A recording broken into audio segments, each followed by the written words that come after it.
என ஈன்ற தந்தைக்கும் தாய்க்கும் முதல் வணக்கம்.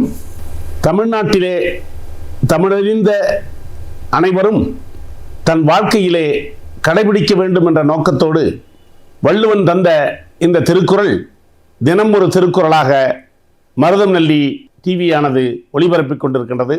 இந்த தமிழ் உள்ளங்கள் திருக்குறளின் வழி நடக்க வேண்டும் என்ற நோக்கத்தோடும் வருங்கால சந்ததிகள் உயர்ந்த எண்ணத்தோடும் வளர வேண்டும் என்ற நல்ல நோக்கத்தோடு இந்த செய்தியானது தமிழ் உள்ளங்களை வளப்படுத்தி கொண்டிருக்கின்றது என்பதை நாம் அறிவோம்.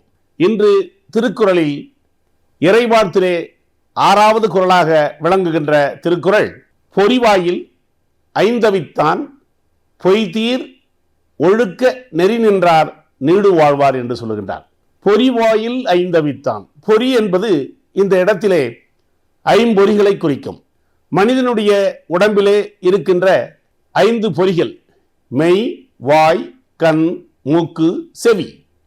இந்த 5 பொறிகளும் தன் விருப்பப்படி இயங்காமல் சான்றோர்கள் காட்டுகின்ற வழியிலே இயங்கினால் அந்த 5 பொறிகள் அடங்கியுள்ள மனித உருவத்திற்கும் பெருமை சேர்க்கும். அவரை பார்த்து மற்றவர்களும் ஐம்பொறிகளை அடக்கி வாழ்ந்தால் இந்த உலகம் வையம் சிறப்பாக அமையும் என்ற நோக்கத்தோடு தான் இறைவாழ்த்து என்ற அதிகாரத்திலே 6வது திருக்குறளாக இந்த திருக்குறளை சொல்லியிருக்கின்றார். தன்னுடைய ஐம்பொறிகளையும் அடக்கி வாழ்ந்தால் அவருடைய செயல்பாடுகள், சொல்கின்ற சொற்கள், செயல்படுகின்ற நடத்தைகள் அனைத்தும் சிறப்பாக இருக்கும்.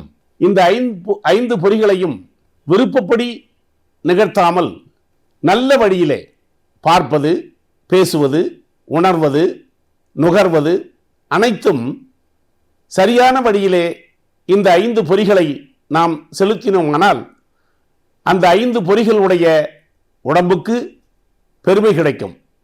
அப்படிப்பட்ட அறிவில் சிறந்த, அருள் உடைமையில் சிறந்த, இரக்கத்தில் சிறந்த, பார்வையில் சிறந்த அறிஞர்களினுடைய திருவடியை தொழுது வணங்கி நாம் செயல்பட்டோமானால் நம் வாழ்க்கையிலே ஐம்புலன்களை அடக்கக்கூடிய ஆற்றலை பெற முடியும் என்பதை உணர்ந்து 5 பொறிகளையும் அடக்கி ஆண்டால் இந்த அகிலத்திலே அழகாகவும் அமைதியாகவும் அருள் உள்ளவராகவும் வாழ முடியும் என்று சொல்லி நிகழ்ச்சியை நிறைவு செய்கின்றேன்.